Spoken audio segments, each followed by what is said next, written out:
But right now, they're only seeing about 3,000 to 5,000 bushels, making this year's peach crop a poor contender. By this time next year, developers say they plan to break ground on this land behind me. The water levels are going down, though, much lower than they were when we got here a few hours ago. Check out what's going on here on West Ellis Road. Let me step out the way and show you some of that damage that's left over after the cleanup. You can see here that this is just one tree. It may not look like it. You look around, a lot of these cars have had to create makeshift windows for the time being. And all of a sudden, as soon as we pulled over to kind of turn around and find somewhere else to go, we just heard pop, pop, pop, pop, pop. We saw students running toward us. We saw a bunch of cars making U-turns and just zooming the other way. You can give them a handwritten card like this one, or ask them if they need any supplies, as they often have to come out of their own pockets. If you park outside and look at your car right now, you're probably going to notice some yellow stuff like this. Police are on the hunt for 40-year-old Andre Longmore, holding on to the light. Darkness and evil has not won, that we do have hope today. And passing that light on to the next person hurting, because there are some answers the city of Hampton may not get. I don't think anybody in law enforcement has any comprehensive view or understanding as to all the complexities of what tormented this poor soul into carrying out the acts that he did. We may never know. Darkness fell on Hampton this past weekend when police say Andre Longmore shot and killed 4 people in the Dogwood Lakes neighborhood.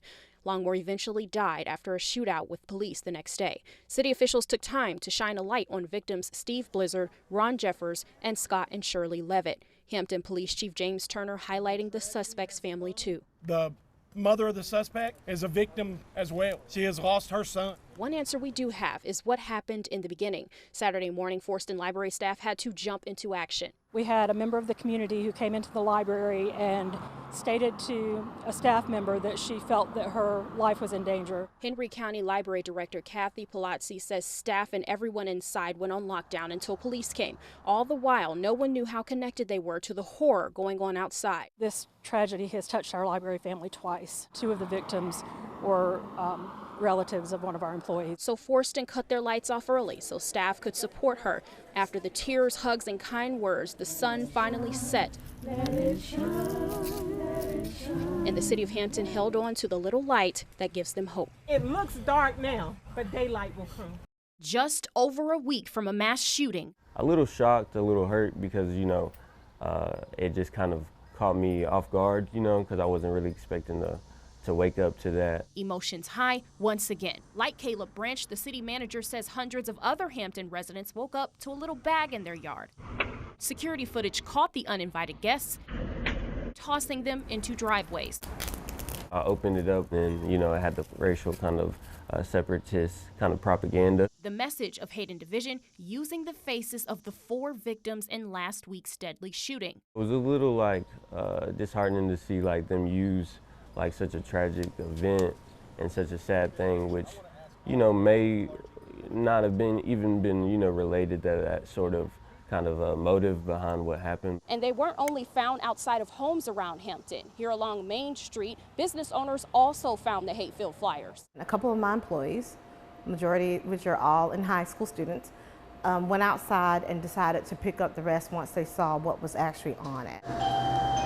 A not-so-sweet start to a Sunday morning at Welcome Home Creamery and Coffee in downtown Hampton. Co-owner Lakeisha Gant says some of her customers got a scoop of hate before walking in. It was disappointing, and it's not a part of the culture here in Hampton.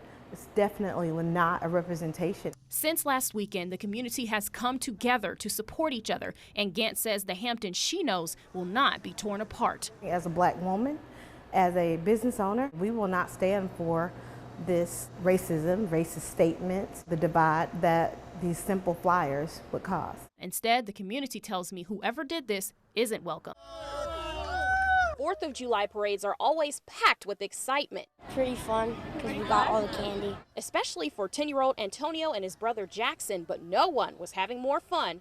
You don't know what's coming until it hits you. Than 94-year-old Jim Rogers. There he is, leading the parade. Peachtree City is honoring Jim for serving in the United States Marine Corps for 24 years. He's a man of few words, but if you ask him about the war... There's not ever a war, not ever, worth the fight. He'll remind you what freedom is really about. Peace within yourself.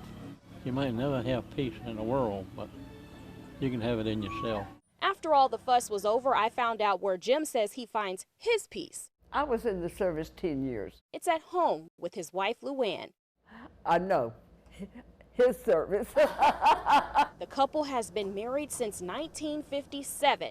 It's tough on me, really, because there are days when you wonder if he's going to come home alive. But he did, and he did so proudly. Ron Star. So watching her husband in this parade meant everything to Luann. Made my heart stop. I was so proud of him. On top of peace, Independence Day to Jim and his wife is about life, love, and the little things. Hot dogs, oh, freedom, family. Thank God for the men that made this day possible. In Peachtree City, Tresia Bowles, 11 Alive News.